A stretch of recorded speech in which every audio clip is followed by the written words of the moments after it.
The UN Summit on Climate Change held in Copenhagen, Denmark recently brought to light many things about the state of the environment and also the state of minds of many major governments. Amidst the differences of opinion, the only consensus was that something should be done. While world leaders debated what actions to be taken, how they should be measured, and who should pay for them, luxury car maker BMW, which is a major sponsor of COP15, organized a sustainability summit in Berlin. Car makers are major contributors to our carbon footprint, and converging scientists agree that carbon emissions is a useful measure of the damage that the human race is inflicting on global climate.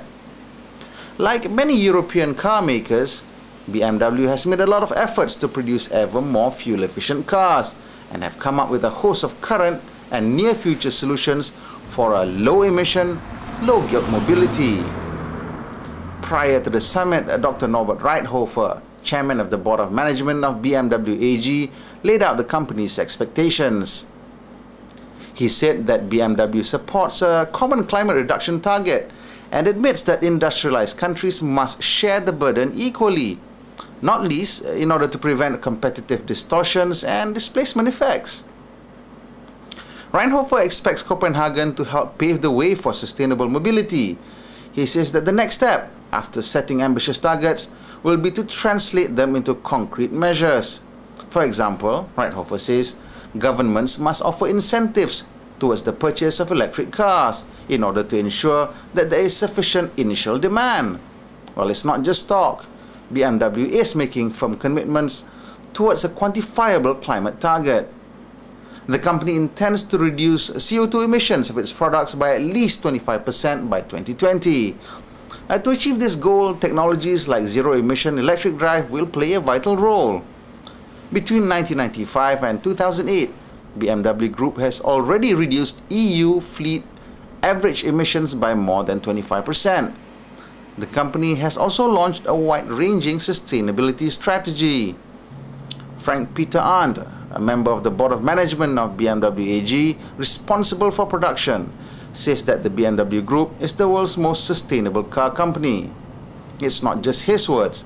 That was confirmed once again in 2009 when the Dow Jones Sustainability Index listed the BMW Group as a sector leader for the 5th consecutive year. Meanwhile, at the Berlin Symposium, Harald Kruger, another member of the board of management of BMW AG, said that in the future, premium will be synonymous with sustainability. I think we as a premium brand and as a supplier of premium products, in the future we believe that premium and sustainability will be the same, that you can't differ it, and that if you would like to sell premium products and services, you must be a #1 in sustainability. Green solutions offered by BMW include pure electric vehicles, efficient engines, and energy recovery methods.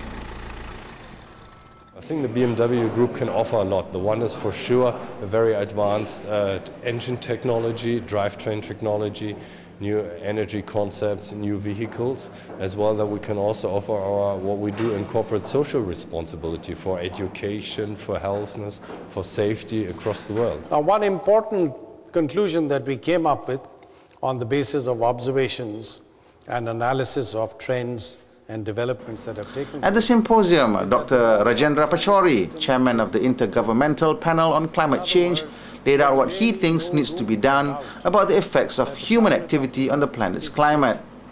Top of his wish list is putting a price on pollution, or more specifically, putting a price on carbon emissions. Firstly, we've got to place a price on carbon. I think that's absolutely essential. Unless you price carbon appropriately, you're not going to provide the market signals for business and industry or consumers to move in the right direction.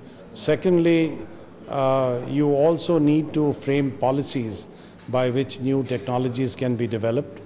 And this means governments themselves will have to provide money, but they will also have to create tax policies and other such measures by which the right kinds of investments will take place on the part of the private sector.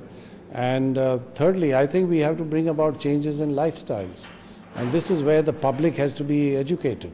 Because I think the public, particularly young people, if they realize that, if we are to take action, then we have to bring about some changes in our own personal lifestyles, then you will get a movement at the grassroots level which can make a major difference. While everyone agrees that the environment is worth saving, less developed countries generally feel that developed countries are in an unfair position because they committed all their environmental sins before there was environmental awareness, and now developing nations are being told not to do the same. Concessions are being hammered, transfers of technology are being worked on, and the matter of cost is discussed as one of the incentives for overall global reduction in carbon emissions. I think the industrialized countries will have to do three things. The first is to come up with an aggregate target for reduction of emissions by 2020. I think that will create a lot of confidence all over the world. Secondly, I think it should provide commitment for financing of action in the developing countries. And thirdly, it should also think in terms of some means by which it can facilitate transfer of some technologies, key technologies. I believe Europe can really play an extremely important role, not only in doing what it can do itself, but also in mobilizing support among the other developed countries to see that something like this happens. America is long known for their refusal to cooperate in any meaningful way with any global climate change efforts.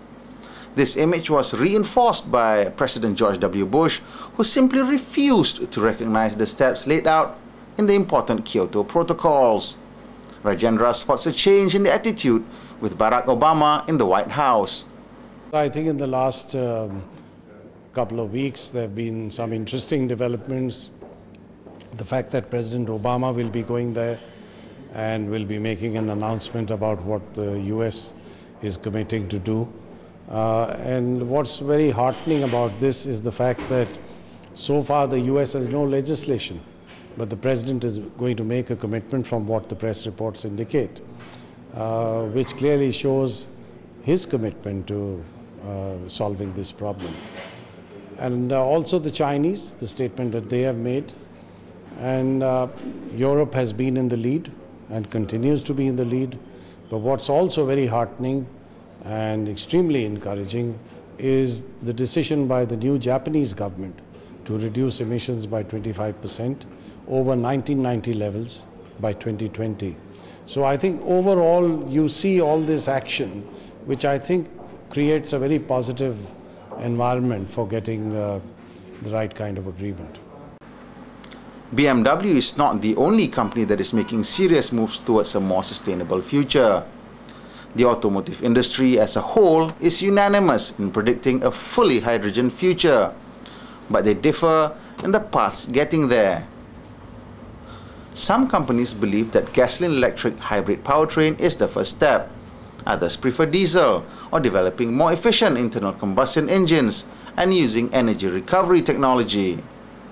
Some believe that an all-hydrogen future is represented by the plug-in electric vehicle, while others believe that fuel cells will be the onboard energy converter from hydrogen.